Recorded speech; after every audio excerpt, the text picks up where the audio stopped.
Բարև ձեզ հարգելի հետևորդներ։ Բաց TV-ի եթերում իր աշխատանքները շարունակում է ժամանակն է խոսել հաղորդաշարը։ Հիշեցնեմ, որ սա հաղորդաշար է երկրի առջև ծառացած խնդիրների եւ դրանց լուծման ճանապարհների մասին։ Այսօր մեր տաղավարում այս մասին խոսում ենք միջազգային եւ տեղական բազմատեսակ նախագծերի կազմակերպիչ, հասարակական կամավոր բազմաբնույթ գործունեություն ծավալող կին առաջնորդ Բելլա Տատենցյանի հետ։ Բարև ձեզ, Տիկին Տատենցյան։ Նախ շնորհակալություն, որ այսօր ժամանակ եք հատկացրել մեզ համար։ Ես էլ եմ շնորհակալ հրավերի համար։ Տիկին Տատենցյան, ինչպես է իրեն զգում այսօրվա մեր իրականության մեջ մի մասնագետ կին, ով նախկինում աշխատել է պետական համակարգում, իսկ այսօր առավելապես զբաղված է այսպես ակտիվ կամավոր հասարակական գործունեությամբ։ Կարինե ջան, մոտավորապես 7 տարի առաջ ես աշխատել եմ պետական ապարատում,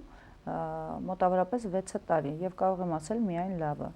Այնտեղ աշխատելու ընթացքում ձեռք եմ բերել նոր գիտելիքներ, ինչը որ կարևորում եմ շատ նաև մինչև այսօր, դիսցիպլինա եմ սովորել եմ լինել պարտաճանաչ, սովորել եմ լինել պատասխանատու մարդ։ Եվ այդ հմտությունները փաստորեն արդեն այսօր պետք է, որովհետև բազմակողմանի գործունեություն կա,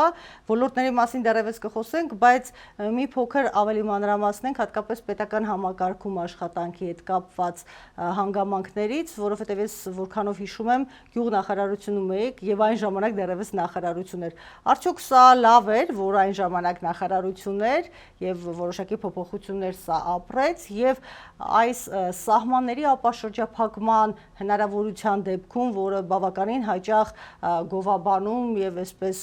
ուրախանում է դրա համար մեր իշխող ուժը, սա հնարավորություն կտա մեր գյուղատնտեսությանը զարգանալ, թե ընդհակառակը սա կարող է խաթարել օրինակ Թուրքիայից բավականին մատչելի գյուղմթերքի ներմուծմամբ, որի արդյունքում մեր տնտեսությունը, գյուղատնտեսությունը պարզապես չի դիմանա։ Գյուղատնտեսության նախարարությունում իմ աշխատած տարիները կարող եմ համարել իմ կյանքի լավագույն տարիները, քանի որ կոլորիտ կար, քանի որ կար պրոդուկտիվ աշխատանք, բոլորը նպատակային էին գալիս աշխատանքի,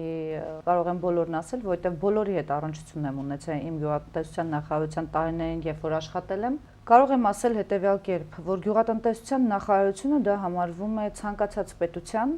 ողնաշարը։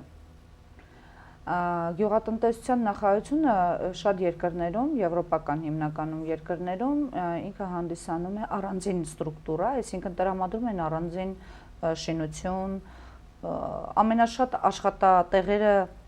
ապահովված են լինում կոնկրետ տվյալ կառույցում, քանի որ գիտակցում են եւ հասկանում են, որ առանց գյուղատնտեսության եւ առանց գյուղատնտեսների այդ պետությունը պարզապես չի կայանա։ Ես կուզենայի այս առումով շեշտենք այն կարևոր հանգամանքը, որ վերջ-վերջո գյուղատնտեսությունը ուղղակի տնտեսության մի ճյուղ չէ, այլ իրականում պարենային անվտանգության, սննդամթերքի անվտանգության, ընդհանուր առմամբ երկրի մակարդակով տնտեսվարողների, մատակարարների, սպառողների հենց պետության կայացումը այլ հարթակներում եվրոպական, մենք անդադար ասում ենք Եվրոպա, Ամերիկա եւ այլն, բայց ես կարող եմ ասել, որ մենք բավականին հեռու ենք այդ առումով եւ Եվրոպայից, եւ Ամերիկայից, եւ մնացած այլ տեղերից, այսպես ասած, որովհետեւ մենք իրավունք չունեինք ըստ իս գյուղատնտեսության նախարարությունը վերամիավորել, բայց ոչ միայն վերամիավորել, լավ կլիներ, որ վերամիավորվեր, բայց ցավոք սրտի չվերամիավորվեց, այլ դարձավ առանձին ստորաբաժանում։ Շատ փոքր ստորաբաժանում, որ մինչ այսօր գյուղացին կոնկրետ մշակը, հողագործը, անասնապահը, բուսաբուժը, բուսաբույծը տեղակ չի, որտեղ դիմի, որտեղ զանգի, որ իր հարցին տան սպառիչ պատասխան։ Եվ հենց այդտեղից է գալիս մնացած ցանկացած շղթայական կապ ունի մեկը մյուսի հետ։ Այդտեղից է գալի սպառողի անգրագիտությունը։ Ես վիրավորելու տեսակետից չէ, ես էլ եմ սպառող, ես ինքս եմ սպառող, բայց այդ ոլորտում ես կրթություն չունեմ։ Մատակարարի որքան կարելի ամեն դեպքում զանգահարել սպառողների միություններից որևէ մեկին եւ ժամանակին կար սննդամթերքի անվտանգության տեսչությունը, որը հիմա էլ է իհարկե գործում։ Ես ոչ մեկի աշխատանքը չեմ թերագնահատում եւ ոչ է գերագնահատում։ Բայց կարող եմ հստակ ասել, որ տարիներ առաջ սննդամթերքի անվտանգության տեսչությունը ամենօրյա ռեժիմով վերահսկում էր ցանկացած տնտեսվարողին, մատակարարին եւ այլն, չթվարկեմ, արդեն հասկանալի է, Իսկ այսօրվա դրությամբ ըստ պահանջի Գուցե ռեսուրսներ մարդկային աշխատանքիցների առումով ռեսուրսների անբավարարությունն է սրան հանգեցնում։ Ես կարծում եմ, որ Հայաստանի Հանրապետությունում ցանկացած տեղ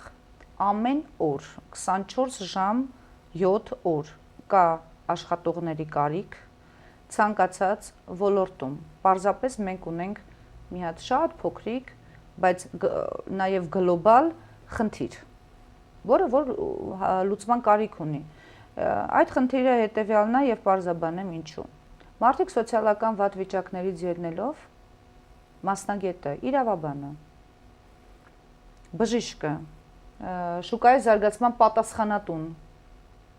հոգեբանը եւ չթվարկեմ, մանկավարժը ինչու՞ չէ, լեզվաբանը, նրանք ելնելով սոցիալական վատ վիճակից, որ ապրելամիջոց չունեն, աշխատում են միտեղ, որտեղ որ ընդհանրապես իրանցը չի, բայց ստիպված են։ Իսկ այն մարդիկ, ովքեր ընդհանրապես կոմպետենտ չեն, ուզում են բարձր աշխատավարձ ստանան, ուզում են աշխատեն եւ այլն, պատասխանատվության չեն վերաբերվում իրանց ընտրած աշխատանքին, այսինքն,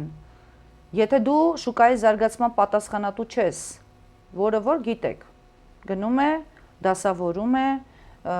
ներկայացնում է եւ այլն, դու չես տիրապետում դրան։ Այդ մասնագիտությանը դու չես տիրապետում, բայց դու վերցնում ես աշխատանքի կամ համաձայնվում ես աշխատել։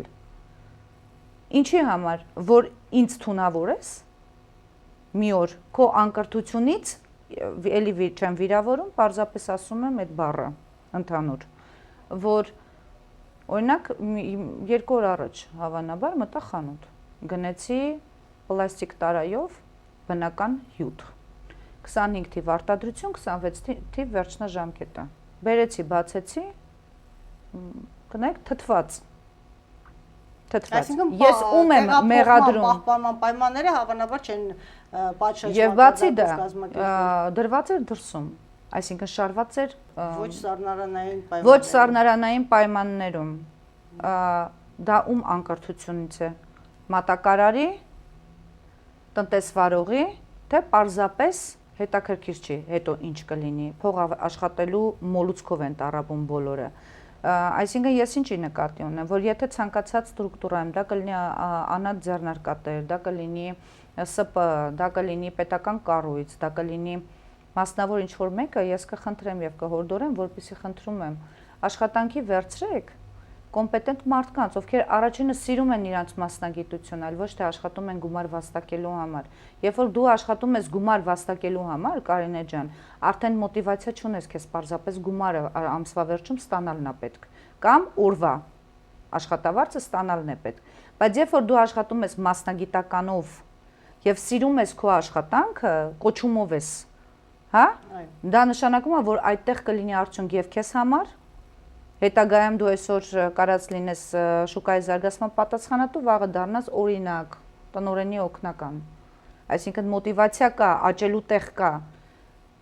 Կարևորը կա որակ աշխատանքի մեջ։ Ես պիտի մի օրինակ ինքս ավելացնեմ այստեղ, շատ կարևոր կարծում եմ, որովհետև շատ տարածված երևույթ է, հատկապես այս ամառային շրջանում, միրգ բանջարեղենները տարբեր կետերում, դրսում, փողոցներում այդ իրենք տեսել ենք բոլորս, Երևան քաղաքից ենք, այնպես չի, որ չունենք այդ տարբերակները, եւ ըստ իրենց տնտեսվարողի կարծիքների դնում են որոշակի ապրանք մատչելի գներով, ինչպես իրենք են բնորոշում։ Եվ ապրանքը որպես կանոն կամ թթված է այս արևին, կամ որ բուսած է։ Հիմա գնորդը, սպառողը մոտենում է, որ ընտրի, ասում են չի կարելի ընտրել։ Սա մատչելի է դրած, որ դուք այդ բորբոսած կամ թթված ապրանքը գնեք։ Ես զարմանում եմ ու չեմ կարողանում հասկանալ, միթե որևէ կազմակերպություն այս երևույթը չի նկատել եւ չի կարողացել մոտենալ տնտեսվարողին բացատրել, որ ինքը իրավունք չունի ի սկզբանե անորակ վնասված սննդամթերքը վաճառել։ Ուզում է 0 դրամ դնի, ուզում է 1 դրամ դնի։ Ապրանքը կարող է մատչելի լինել, ուղղակի տեսքի արտաքին տվյալների հանգամանքից ելնելով ոչ թե փչացած ապրանքը դնենք եւ ստիպենք սպառողին, որ դու պիտի գնես սա, որովհետեւ ուրիշը քեզ համար մատչելի չի, դու չես կարող գնել, փչացած ապրանքը վերցրու։ Պարզապես այստեղ մի նրբություն կա, բոլորը իզուր չէր, որ մի քանի րոպե առաջ ասում էին մոլուցքով փող աշխատելու մոլուցք։ Այսինքն այստեղ գալիս է մեկը մյուսի կյանքի հանդեպ անպատասխանատու վերաբերվելը, իսկ դա գալիս է կամ սոցիալական վիճակից, կամ դաստիարակությունից, կամ հոգեբանական վիճակից։ Այսինքն չարացած լինել մարդկանց վրա, չարացած լինել ինքը իր կյանքի վրա, չուզենալ ինչ-որ մեկին, որ հայկական խոսք կա, արև ընկնի եւ այլն, այսինքն դա հանգեցնում է նրան, որ մարդը, ինչպես ասեմ, թքած ունի, թե դու առնելուց հետո քո հետ ինչ կկատարվի, բայց միևնույն ժամանակ ընտրողը դու ես։ Կամ կընտրես, կամ չես ընտրի։ Անճար մարդիկ շատ կան, ովքեր իրենց երեխային ուզում են գոնե մի հատ, որևէ մրգից մի հատ տանել տուն։ Միթե նա պարտավոր է այս պայմաններում գնել բորբոսած ապրանք։ Հասկանալի է, որ կառավարում եւ վերահսկում է պետք այս հարցին եւ այլ մոտեցում է պետք ցուցաբերել, որ փորձել սերմանել ավելի գրագետ մոտեցումներ։ Մենք քիչ առաջ խոսում ենք Ամերիկայի, Եվրոպայի մասին, այնտեղ մարդիկ մտածում են օրգանական մթերքի մասին, մթերքի բարձր մակարդակի անվտանգության, որ այն ոչ միայն չվնասի, այլ օգուտ է, իսկ մենք խոսում ենք պարզապես գոնե թե չվնասվենք։ Ես կարող եմ ասել, որ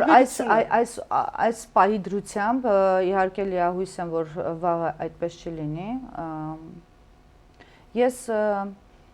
վստահ եմ, որ ամեն ինչ կփոխվի դեպի լավը, պարզապես ես մի բան շատ լավ եմ հասկանում եւ տեսնում եմ, քանի որ ես ինքս հասարակության մի մասնիկն եմ,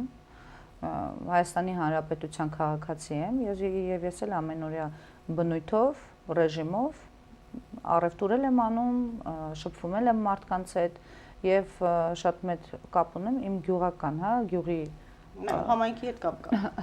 Համայնքի հետ կապ կա եւ ես շատ եմ սիրում իմ գյուղը, այսինքն ունեմ շփում նաեւ գյուղացի մարդկանց հետ, ովքեր ինձ համար այս պայդրությամբ ամենամաքրուրն են,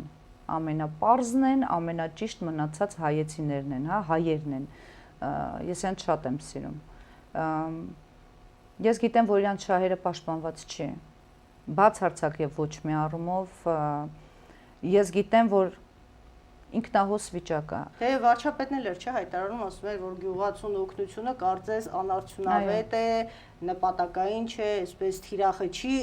ընտրվում եւ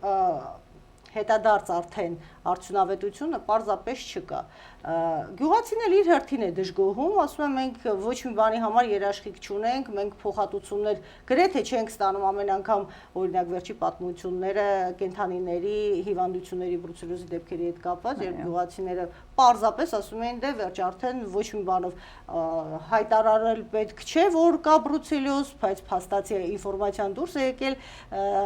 մսամթերքը գնող չկա, բնականաբար հիվանդ կենդանուց ինչ մսամթերք գնելու մասին է խոսքը։ Այդ կուլտուրան չի գործում, որտեղ բրուցելոզ, այո, բրուցելոզ հիվանդություն, առհասարակ դուք կպակ թույլ կողմին նաև, ինչի մասին կուզեմ խոսել նաև այս պահին այս հարթակից։ Մենք չունենք անասնա գերեզմաններ, այսինքն դա արդեն իսկ մեծ խնդիր է, որպեսզի հենց նույն գյուղացին կամ պարզապես սպառողը, երբ որ մորթում է իր կենդանուն կամ կենդանին հիվանդացել է, բրուցելոզ է, ոնց է անելու, չի տիրապետում, չգիտի ինչ անելու, որտեղ է թաղելու, ոնց է անելու, որ չվնասի հողը, չվնասի կենդանուն, չվնասի ինքը իրեն մարդուն, բնությունը, էկոլոգիան եւ նման, այսինքն մենք չունենք անասնագոմեր, մենք այն ինչը որ մենք ունենք, եթե մի քանի հատ էլ կան, դա սովետական միությունից եկած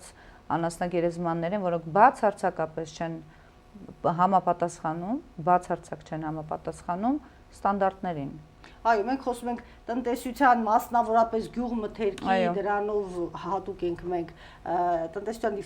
դիվերսիֆիկացիայի մասին, խոսում ենք այն մասին, որ Եվրոպային ուզում արտահանենք, պիտի դրա դեպքում այդ դեպքում ստանդարտներին համապատասխանենք եվրոպական, բայց փաստը մնում է փաստ, որ մենք մեծամասամբ խորհրդային միությունից ժառանգած հնարավորությունների շրջանակում ենք մնացել եւ որակի մասին, որը կարող է որևէ կերպ համապատասխանել որևէ աստիճանով եվրոպական ստանդարտներին, ուղղակի անհնարին է եւ տարիներ առաջ, երբ այս իշխանությունը գալիս էր, հայտարարում էր, որ խելացի գոմեր կկառուցենք, սա հնարավորություն կտա եւ դրանք այդպես էլ կարծես թե չեղան, եթե կանել 1-2 ու անհայտ, որովհետեւ ես նման դեպքեր չեմ լսել Եվ ընդհանրապես հարցը մեկ այլ ուղղությամբ էլ գյուղատնտեսության առումով դիտարկենք, վերջի մենք բերքատու հող ունեցող, ջուր ունեցող երկիր ենք, բայց ջուր չունենք։ Ստացվում է, որ գյուղացին ջուր չունի, այո, եւ յուրաքանչյուր տարի այս հարցը բարձրանում է, ջուր չկա։ Այո։ Ինչ գյուղատնտեսության զարգացման մասին է խոսքը, եթե մենք հողերը չենք կարողանում, եղած հողերը չենք կարողանում մշակել։ Եղած հողերը չենք կարողանում մշակել նախ ջրի պակասությամբ, որտեղ ինչ պատճառներով այդ ջուրը, որ պետք է գնա գյուղացիներին եւ այլ նպատակներով է օգտագործում, գումարած, որ մենք ունենք փոքր հողակտորներ, փոքր, որոնք խոչընդոտ են հանդիսանում։ Կարծես միմյանցից էլ կտրված, այո, խոչընդոտ են հանդիսանում գյուղտեխնիկային, ինչ որ մեկի համար լիարժեք է, այո, նաև ունենք այդ խնդիրը։ Այսինքն, ես ինչ եմ էսպայն գյուղատնտեսությունը, դա մի կառույց է ինձ համար անձամբ, որ պարտադիր որպես նախարարություն, որպես ողնաշար պիտի վերականգնվի գյուղատնտեսության նախարարությունը, դա շատ կարևոր է եւ Սննդամթերքի անվտանգության տեսչությունը, ջրերի կոմիտեն, ջրային կոմիտեն Հայաստանի, հողերի միլորացիան ստրուկտուրաները եւ ես ժամանակին իրանք այնպես էին աշխատում, որ անհնար է, sense իդեալական էր ամեն ինչ կարելի ասել, ինչքանով որ ես տեսել եմ, ինչքանով որ ես զգացել եմ, բայց միայն նա, որ գյուղացին իրեն պաշտպանված էր զգում, գալիս էր գյուղատնտեսության նախարարություն ընդունելության իր հարցերի պատասխանների հետևից։ Նամակներ էին ուղարկում, պատասխանվում էր նամակներին։ Նախարարությունը ուներ տարբեր ոլորտներ կուրացիանող փոխնախարարներ, շատ հետաքրքիր, շատ սիրուն, շատ գեղեցիկ, շատ ճիշտ ստրուկտուրա էր, որը չպիտի այդպես լիներ իհարկե, բայց հույսով ենք, որ ես կարծում եմ բացի պետական այսպես օժանդակությամբ այս ոլորտին դիտարկելուց մենք մի խնդիր էլ ունենք, թերևս բազմաթիվ անգամ այս իշխանության ղեկավարությունը ասել է այդ պիրքը, որ աղքատությունը մարդու ուղեղում է, ես այսպեսի զուգահեռ եմ ուզում անցկացնել, մենք տարիներ առաջ լրագրողների մի խմբով ՄԱԿ-ի գրասենյակներ հովանավորում այդ ծրագիրը, մենք դիտարկում ենք, թե սահմանամերձ տարածքներում գյուղատնտեսության աջակցության առումով ինչ ծրագրեր կան, ինչ արդյունավետությամբ են ընկալվում գյուղացիների կողմից, նորաձև մոտեցումները եւ կար բավականին շղթողականություն գյուղացու կողմից, կարծես ուզում էին անեն այն ինչ գիտեն, ինչ նոր բան մտնում էր, առաջին հերթին մերժվում էր եւ ստացվում էր, որ նույնիսկ գյուղացին միգուցե վախենում էր, այո, զոնական, այսինքն ադապտացիա է եղել ինքը դրան, այսինքն ադապտացվել է այդ զոնայում եւ չի ուզում ռիսկի գնա, պարզապես դա ոչ թե նա չի ըստիս, ոչ թե չի ուզել կամ իրան պետք չի եղել, այլ պարզապես վստահ չի եղել։ Այո, վախերով համակված մտածել է, որ չի տիրապետում ինչին է պետք։ Իհարկե։ Ես նույնիսկ կարող եմ մոտավորապես ժամանակը ընդգծել, բրոկոլի կոչեցյալը դեռևս Հայաստանի Հանրապետությունում այդքան տարածված չէր եւ հենց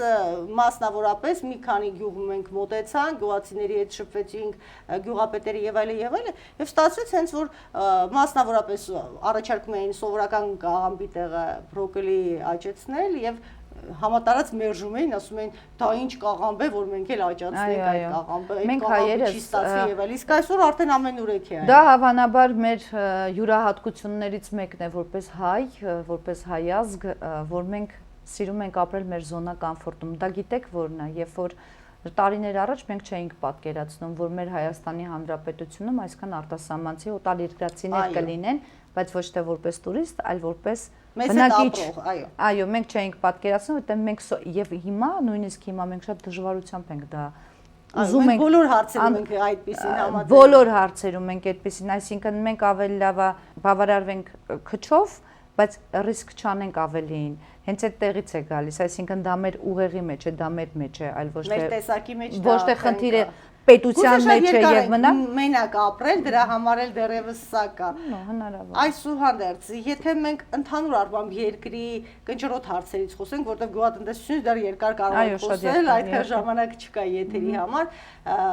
ինչ կարծիք ունեք հիմնական հարցերը որոնք իրապես մտահոգում են մեր սովորական քաղաքացուն, բայց կարծես թե այդքան էլ լուրջ վերաբերմունք չկա ոչ իշխանության կողմից այդ հարցին կամ ոչ ընդդիմության կողմից, որովհետև վերջի երբ ասում ենք ընդդիմություն, պիտի հասկանանք, որ սա հակակշիռն է իշխանության, գոնե թե այն սակավաթիվ հակակշիռներից, որ մեր երկրում կան իշխանության նկատմամբ, եւ պիտի թե կարծես թե գործում կառուցողական քայլեր առաջարկվեն ընդդիմության կողմից։ Համամիտեք, որ կան այդպիսիք կամ միգուցե չկան։ Ես պատասխանեմ ձեր հարցին, Կարինե ջան։ Ես գիտեմ մի բան, որ ինձ համար, անձամբ իմ տեսակի համար եւ ինձ համար չկա ոչ ընդդիմություն, չկա հային չսիրող տեսակ կամ պարզապես կան տարբեր տեսակի այս պահին հայ տեսակներ, հայի տեսակ, բոլորս էլ հայ ենք։ Ես չեմ պատկերացնում մի մարդ, ով կարա իր Հայաստանը, իր հայրենիքը չսիրի, հային չսիրի, այն որ ասում են արյունը երբեք ջուր չի դառնում, դա միայն երեխա ծնող եւ բարեկամ ծնող հետ օրինակցական կապի մասին չեն ասում։ Եթե մենք դիտարկում ենք այն բան, որ մենք հայ ենք եւ մեր գենը չկրկնվող գեն է, մենք բոլորս իրար բարեկամ ենք, բարին կամեցող։ Այսինքն ես ինձ համար այստեղ առաջնայինը հայի տեսակի պահպանումն է եւ ըստ Հայաստանի համար ցանկացած մարդու լավ գործ, ցանկացած ես կլինեմ, դու կլինես, սպորտսմեն կլինի, երգչուհի կլինի, ով ուզում է լինի, գրող կլինի, հրապարակախոս կլինի, ընդդիմադիր դաշտից ինչ որ մեկը կլինի, կամ ներկաներիցս ինչ որ մեկը կլինի, կամ նախկիններից ինչ որ մեկը, ինձ համար միևնույնն է։ Ինձ համար բոլորը մարդ են, բոլորը հայ տեսակ են, պարզապես ելնելով ինչ պատճառներից, ամեն մեկը իր պատճառն ունի։ Մենք չենք կարա մարդուն վարկաբեկենք կամ չընդունենք զուտ նրա համար, որ իր հայացքները իմ հայացքների հետ չի համընկնում, ոչ։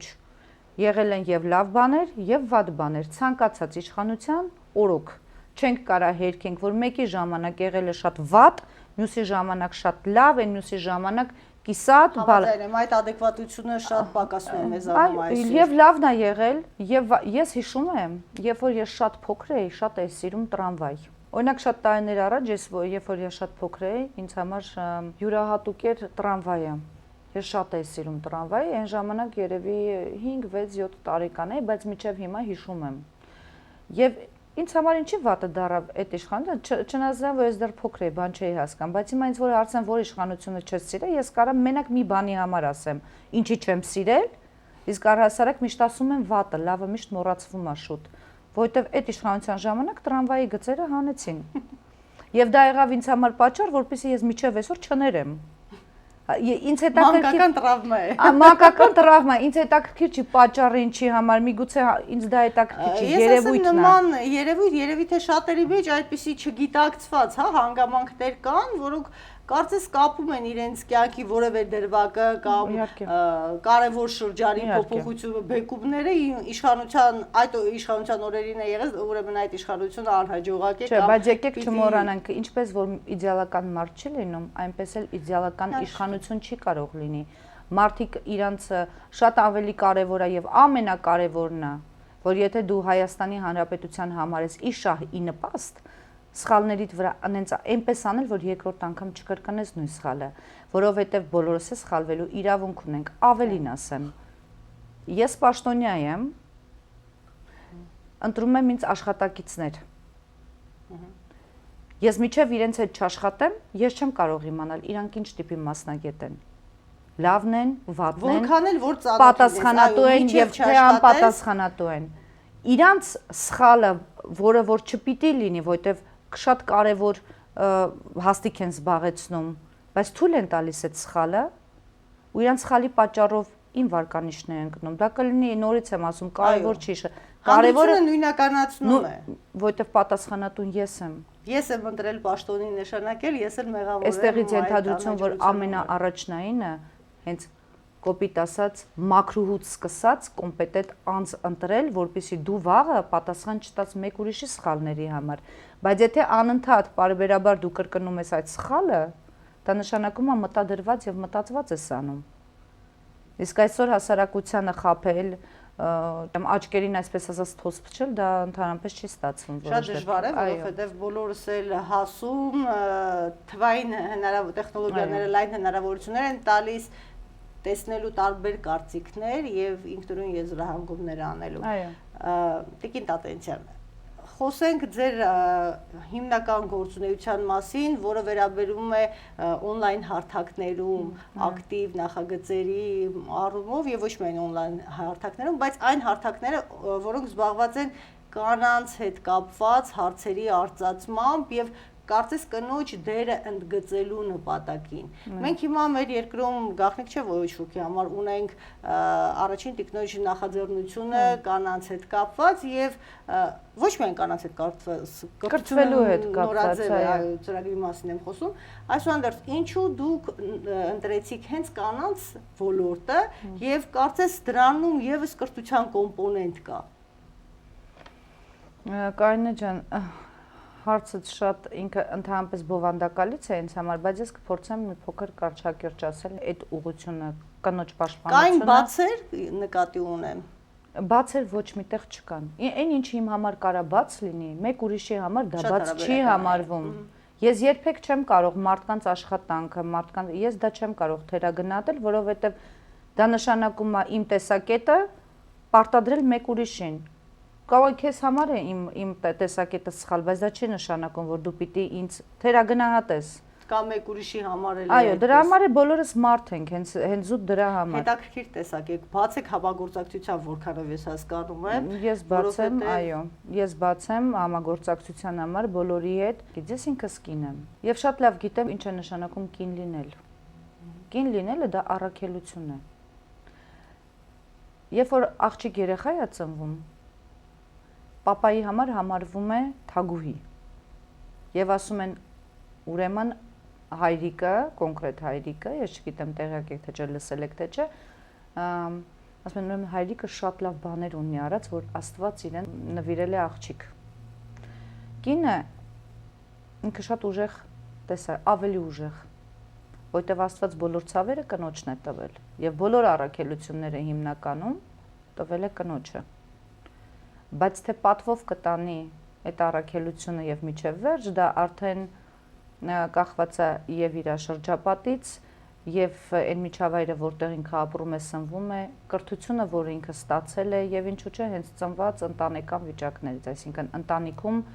ձևավորված տիրող մթնոլորտից։ Հայրը ինչ դիրքում է, մայրը ինչ դիրքում է, հիմա է դարել մոդա, կարող եմ այդպես ասել, որովհետև հիմիկվա երեխաները, ես ինքս երեխա ունեմ, 15 տարեկան աղջիկ, Աստված ինձ շատ է սիրել,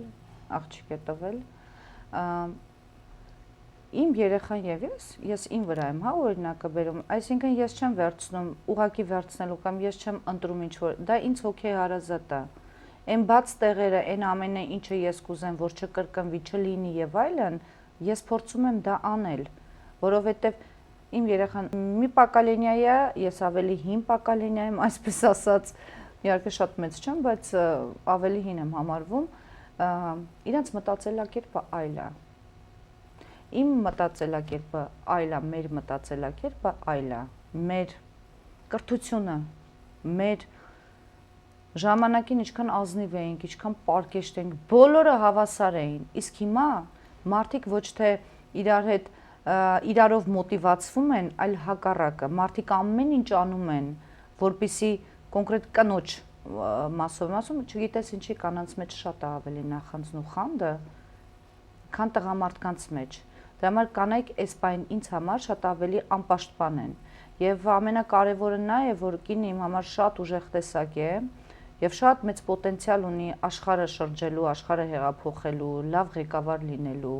ճիշտ լիդեր լինելու, որովհետեւ կանայք շատ ավելի սառն են դատում, քան տղամարդիկ, չնայած նրան, որ ավելի էմոցիոնալ են, քան տղամարդիկ։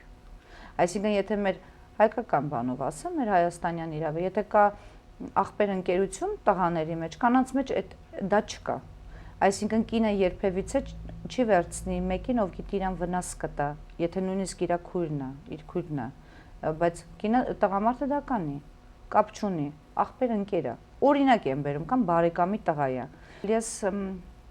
օգնում եմ կանանց, ովքեր որ ինչ կյանքի բերումով մոլորված են կամ ռիսկի չեն գնում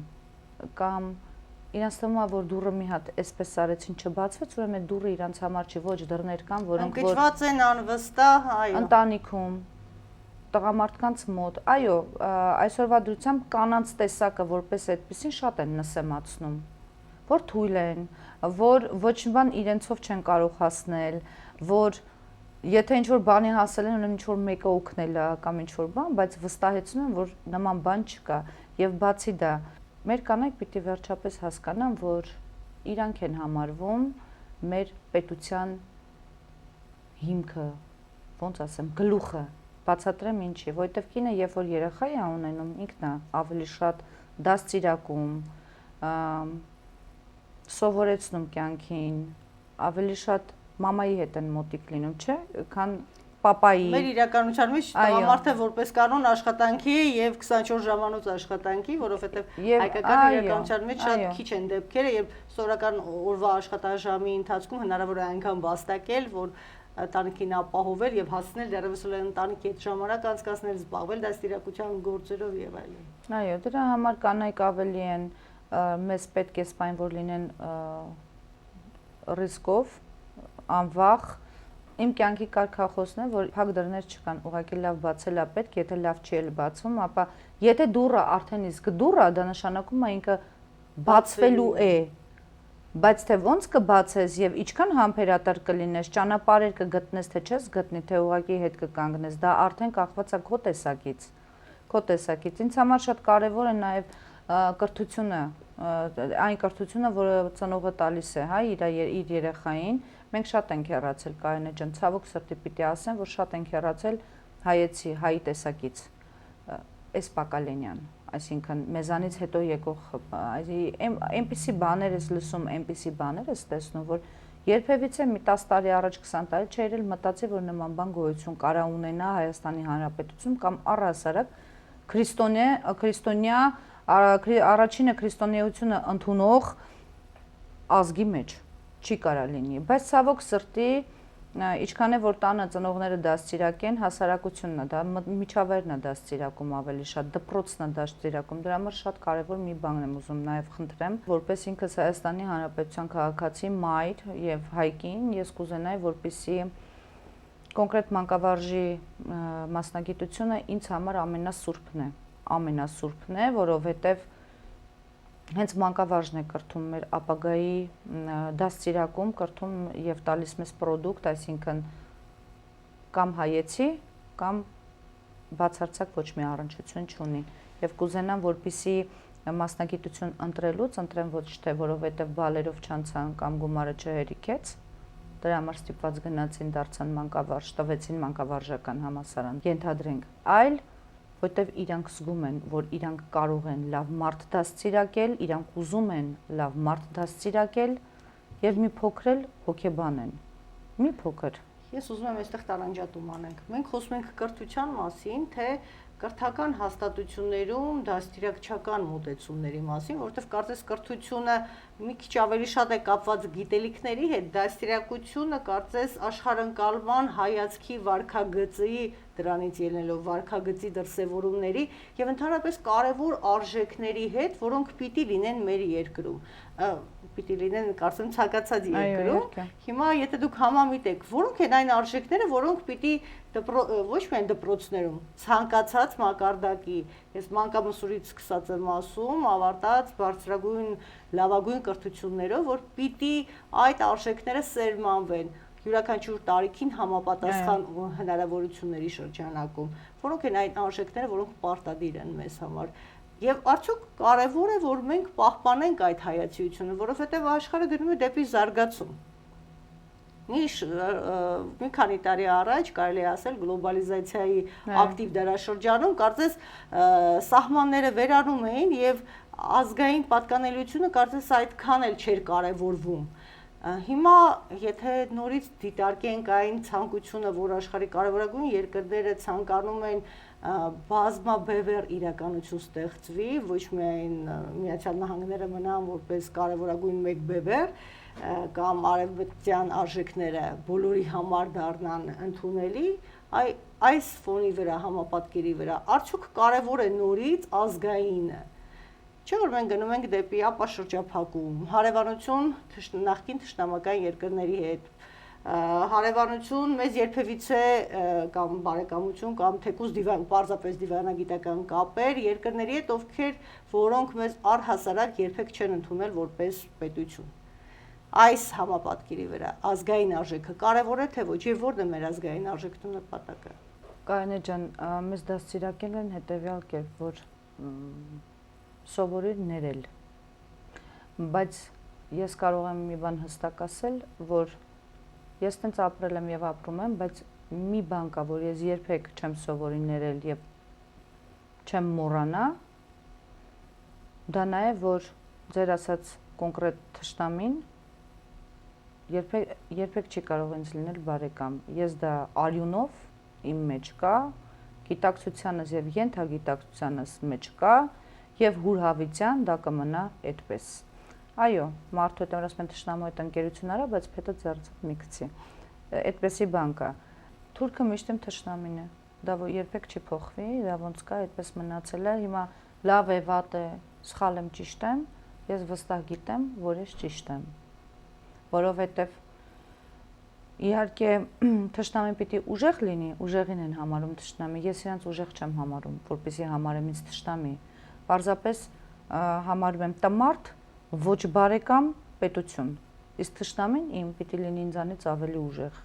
Այդ թշնամի բառը անտեղի ենք օգտագործում, որովհետև թշնամի բառը կշիռ պիտի ունենա։ Նրանք պարզապես, ոնց որ ասած, պետություն է, որը մեզ համար ընդունելի չէ։ Ժողովուրդ են, ովքեր որ մեզ համար բարեկամ չեն։ Պարզապես այդքան մի բան։ Թշնամի բառը ես չեմ օգտագործում։ Ինչ վերաբերվում է դրան, ես հիշում եմ, որ շատ տարիներ առաջ, երբ որ ես շատ փոքր էի, այն ժամանակվա հարաբերությունը լրիվ այլ էր, քանի որ այն ժամանակվա այդ պետության ժողովրդի մտածելակերպն ու վերաբերմունքն էր այլ, բայց եկեք չմոռանանք, որ մենք նկատի ունենք Ադրբեջանը։ Այո, ես ուղղակի այդ անունն նույնիսկ չեմ ուզում տամ, որովհետև չեմ ուզում իրանց նույնիսկ գովազդեմ։ Այս առումով անունը եւս մեկ անգամ տալով, այո, տվյալ պետության ժողովուրդն էլ էր այդ կերպ վերաբերվում հայերին եւ այո, եղել է իրար մեջ առևտուր, փոխշահավետ համագործակցություն եւ ոչ մի եղել են նաև լավ ընկերություններ է եղել, լավ բարեկամություններ են ստեղծել, բայց ժամանակի ընթացքում միևնույնն է, ես հիշում եմ պատմություններ, որոնք պատմում էին իմ պապիկը, իմ տատիկը, եկել է ժամանակը, որ բոլորն էլ այդ մարդկանցից համոզվել են, որ նման մարդկանց հետ ոչ բարեկամ չի կարելի շփվել, նույնիսկ փորձել ինչ-որ բան ունենալ, հարաբերություն։ Հիմա առավել եւս դա այդպես է, քանի որ նրանք կոնկրետ անց են կացնում իրենց դպրոցներում հատուկ առարկա։ Ես չգիտեմ դա որքանով է հավաստի եւ որքանով չեմ կարող հստակ հիմա ասել, բայց գիտեմ, տեղեկացված եմ ասել այն, այսինքն անձամբ չեմ տեսել, ոչ մի տեղ չեմ կարդացել, ասել այն,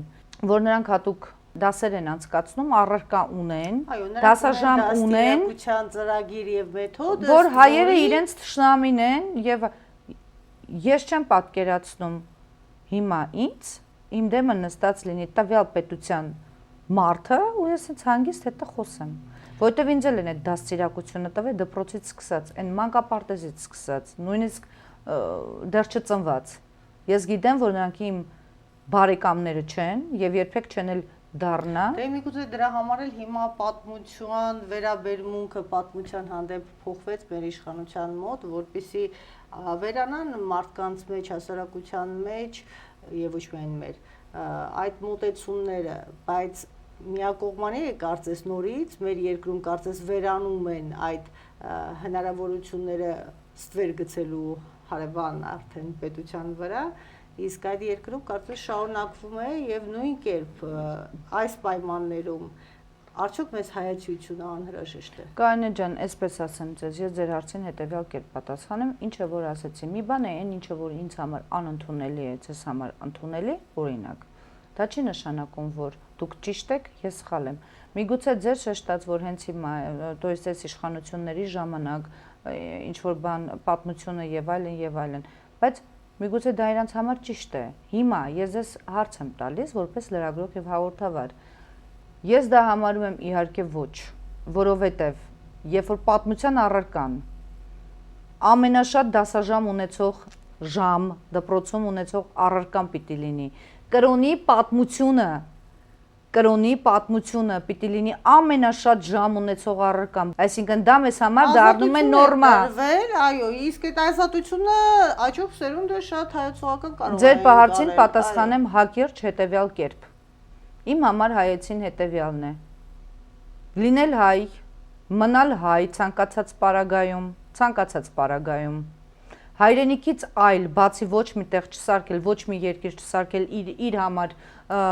ոգեշնչման վայր, հայրենիքն է քո ոգեշնչման վայրը եւ հանուն հայրենիքի է քո ոգեշնչումը։ Դպրոցներում լինեն կոնկրետ մանկավարժներ, ովքեր շաբաթը 5 օր ամեն օր կդասավանդեն կրոնի պատմություն, եկեղեցու պատմություն, հայոց պատմություն եւ իհարկե հայոց լեզուն։ Ինձ եւ իմ երեխային անգլերենը ընդհանրապես պետք չի, եթե ես չեմ տիրապետում հայերենին եւ տեղյակ չեմ իմ հայոց պատմության մասին։ Հասկանում եք, հայեցին ինձ համար դա է։ Եվ ամենակարևորը, Հայաստանի Հանրապետությունում պիտի լինի միայն մեկ կրոն։ Հայաստանի Հանրապետությունում պիտի լինի հայերը, եթե ապրում են հայ, հայաստանցի եւ հայրենիք գոռացողները, ուրեմն իրենց մեջ պիտի լինի միայն կին եւ տղամանց սեռը։ Ոչ թե տարբեր գույների եւ բազմաբնույթ։ Ինձ դա պետք չի։ Եվ ավելին ասեմ, ոչ մեկ ինձ չի կարա ստիպի ստեղծելով ինձ համար ոչ ընդունելի պայմաններ, որ ես լքեմ իմ Հայաստանը։ Եվ դա։ Ես կարծում եմ դեռ շատ բաներից կարող ենք խոսել, բայց եթերը ժամանակը իրականում սահմանափակ է, ես ուղղակի ուզում եմ ավարտին հիշեցնել մեր հետևորդներին, որ մենք զրուցում ենք միջազգային եւ տեղական բազմատեսակ նախագծերի կազմակերպիչ, հասարակական կամավոր բազմակողմ գործունեություն ծավալող կին առաջնորդ, Տաուժ on-line հարթակի եւ YouTube-յան ալիքի հիմնադիր, կանանց իրավունքների եւ հայրենիքի ու ազգային գաղափարների պահապանջատագով Բելլա Տապենցյանի հետ։ Այսքանը, կհանդիպենք մեր հաջորդ եթերաժամին, ցտեսություն։